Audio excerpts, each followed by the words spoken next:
right? Then I hit enter, and then I git push, right? Enter.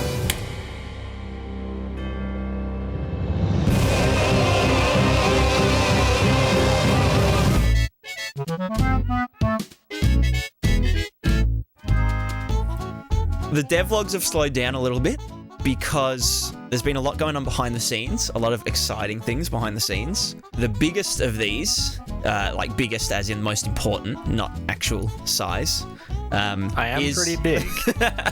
is this guy. Say hello. Hi everyone, I'm Janmebows. And what are you? Something I'm sure. Oh, I'm the lead software developer of Prismatica. That's what's happening. That's right. That's right.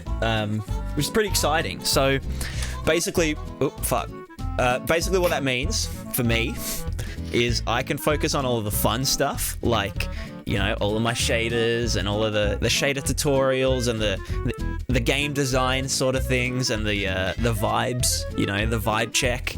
And this guy's gonna basically be like my code bitch. So like, I just say, hey, make me this thing, make it run well, and he's very smart. He knows how everything works. Yeah, I think this is the start of a beautiful relationship. Would you agree? Speak for yourself. Don't look so sad on camera, please. What's your experience with software development and or games and game design? I am a software engineer by trade. I've got a couple of years experience actually working in the industry. And in my spare time, I've been messing around with prototypes, but nothing shipped. What's your favorite game? Oh, always a hard question. Yeah. We'll cut this part out while I ponder. Xenoblade Chronicles X. It's a great open world game. There's no hard gating anywhere. You're always able to explore the world, but you always know your place. I think the combat system is reasonably intuitive, and it's not something that necessarily that's been done by other games very much. That's lit. I guess it's pretty like relevant to this project, you know, when we decide on a format, whether it's, you know, strictly linear or semi-linear or open world or whatnot. Yeah. At least we've both played enough games to know what isn't good. I think more importantly, knowing what is good is knowing what isn't good. And like... yeah, knowing what mistakes not to make. Yeah, exactly. Skyrim, for example. Like, I loved playing Skyrim, you know? I'm not gonna pee all over it. But, you know, it has its issues, like the let me zoom in on me, the combat system. Not even mentioning like the bugs and stuff. The bugs, you know, fair enough. Games have bugs, especially Bethesda games. But You got me. It's more important to know what things didn't work about a game that you loved than the things that did work, because if you can take a step back and find flaws in something that you really appreciate, then, you know, you can improve upon what you already enjoy about the game, you know. You'll always be drawn to the things that you enjoyed about a game. That's what makes you play the game in the first place. Yeah, so exactly. You're always going to be able to have these features, like maybe I just love open world games, so I'm always going to play open world games. But the thing I really don't like about this open world game is there is no direction at all. And in the end, I know I dumped several hundred hours into Breath of the Wild. Yeah, same.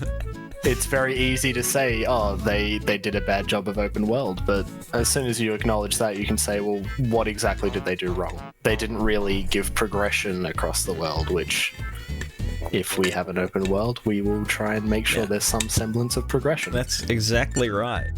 Subscription and microtransactions. And microtransactions. What I reckon we should do personally, and this is something that I loved about other games, is we should finish the game and then cut out like the fourth act of the game and then sell that as DLC. I think that's a strong plan going forward. It's a good financial plan. Yeah. That's why we're indie developers, you know, to make money. Because it's a indie development, from what I've heard on the grapevine, is a get-rich-quick scheme that works. Cats have energy fields around them, so they can't actually be harmed. And if you do try and attack a cat, they work like cuckoos in Ocarina of Time. Yeah. There'll be a cat swarm.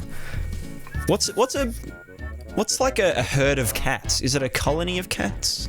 Isn't there a prowl? Yeah, true. What is a group of cats? It's a clouder. Clouder! It's chowder. It's chowder. Chowder. Here's a question.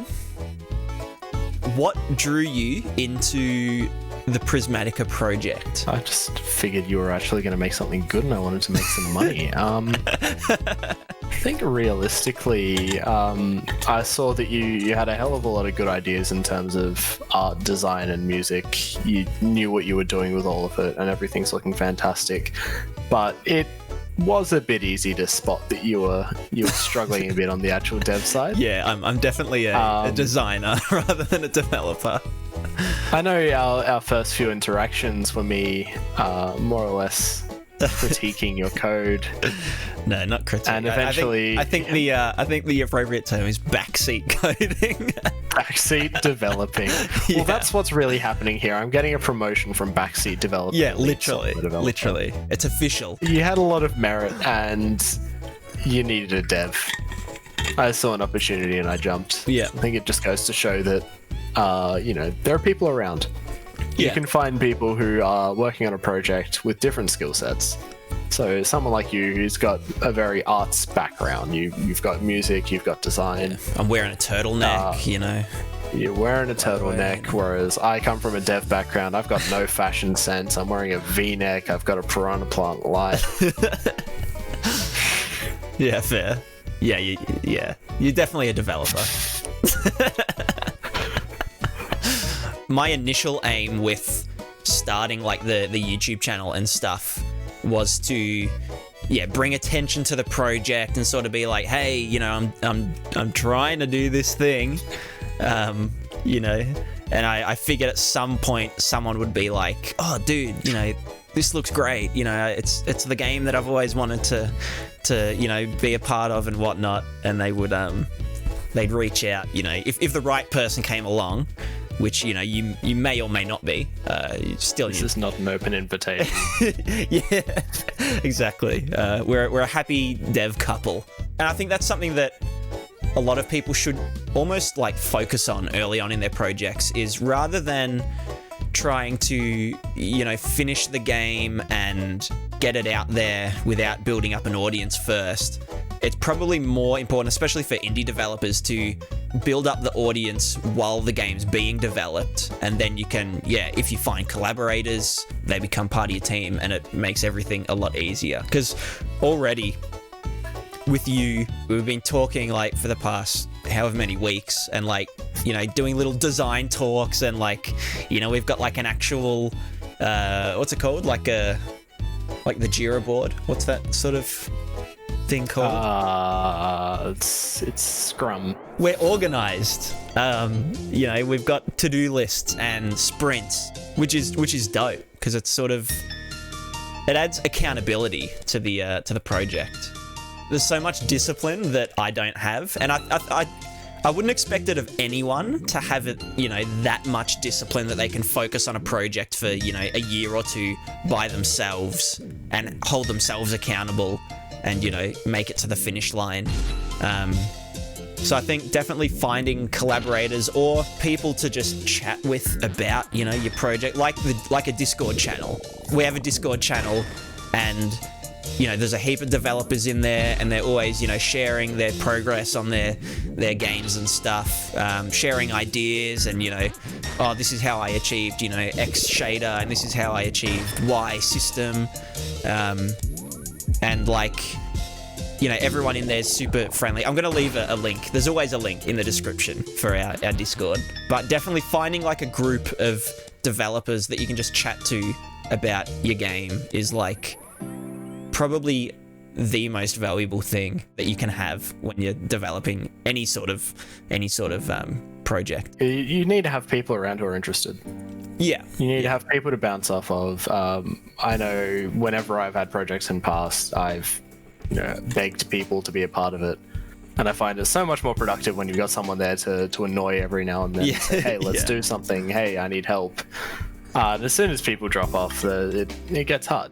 And it's nice to see, the YouTube channel growing and stuff. Like we hit 1,000 subscribers like a couple of days ago, which is like it's unprecedented in these unprecedented times. Yeah, it's like who are you? Who are you all? I've got it's just weird. Initially, I was putting out these devlogs with zero expectation. Like I was making these devlogs like for personal documentation, basically, so I could look back and have a laugh at myself doing all this stuff. Did a tutorial on the grass coloring runtime virtual textures, because that was information that I'd been looking for so long, and I'd Google, how do I make my grass the same color as the landscape, and there would just be no answers at all. And then when I finally found out how to do it, I didn't want anyone else to fall into that Google rabbit hole. This isn't a dig at the Unreal team, but the documentation can sometimes be a bit hard to get around. Yeah, it's hard to navigate. You could color the grass the same as the landscape by taking like a top-down orthographic shot of the landscape and then using that as a texture. And I'm like, yeah, well, that would work. And that's how they used to do it. But I've seen people doing it in real time where they paint their landscape and it just updates the color of the grass. And so, yeah, that took a lot of digging to like find out how to do that. And yeah, so that's what this channel's basically about. It's half game development of the game, and the other half is let's talk about game development and cool shader stuff. Another thing, while we're on the topic of building communities and stuff, is we're going to start streaming on Twitch. If you know anything about Australia, we've got big spiders and snakes and bad internet. And so we can't roll out good internet. Yeah, exactly. They just can't get out. I live in the country. They just can't get out here. Most of the time the roads are blocked by piles of snakes with spiders crawling on them. So it's really hard to get out here sometimes. You've got to take the light rail with like a plow on the front. But yeah, so anyway, Twitch. I'll link in the Janmebows. If you use Twitch and you're a Twitch user, Twitch viewer. If you have a Twitch account, chuck us a follow, because that would be like really handy, and hit the bell icon, because I know you can do that on Twitch, and it's cool, because otherwise you miss the live stream. Today's the first day that we like officially started like collaborative development, and we're planning on moving a lot of the like internal logic of the game to C++, so it is more efficient and sort of more easier robust to and more extensive. Yeah. We can expand things and basically make systems that aren't just a hard-coded blueprint mess like my prototypes. But to be fair, so all my prototyping, and I think I've said this in another video, but I think the most important thing you can do when you're starting a project is to iterate super quickly, get shit working, get the game functioning so you can play it, and then after maybe 2 hours of development time you can say, oh, actually this sucks, this combat system sucks. Any good game starts with a prototype. Any good song starts with a riff. Yeah.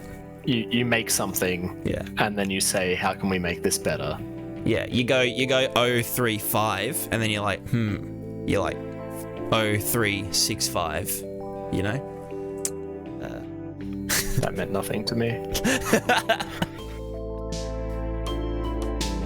Obviously, this episode, there's not really much to show because it's just sort of catching up on tech debt. Once we're at that point, and it's, we're back at Unity. We're back at Unity at 0. But I don't want to say Unity because it's confusing. Unity is 1 as well, just real quick. Well, not in audio, not in the audio engineering world. Well, audio engineering's wrong. Anyway.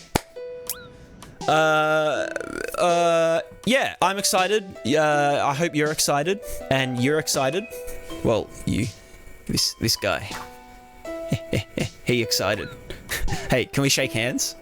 Put your hand above your head, and like shake the top of the. Yeah, wait, almost. Wait, I need it. Yeah, there we go. Yeah, shake my hand. Hey, yeah, great job. I hate it. It looked amazing. With that, we say goodbye. You have to wave. Farewell. You have to wave. I have to wave. And then I say Bye-bye. goodbye, and I cut to black. Yeah.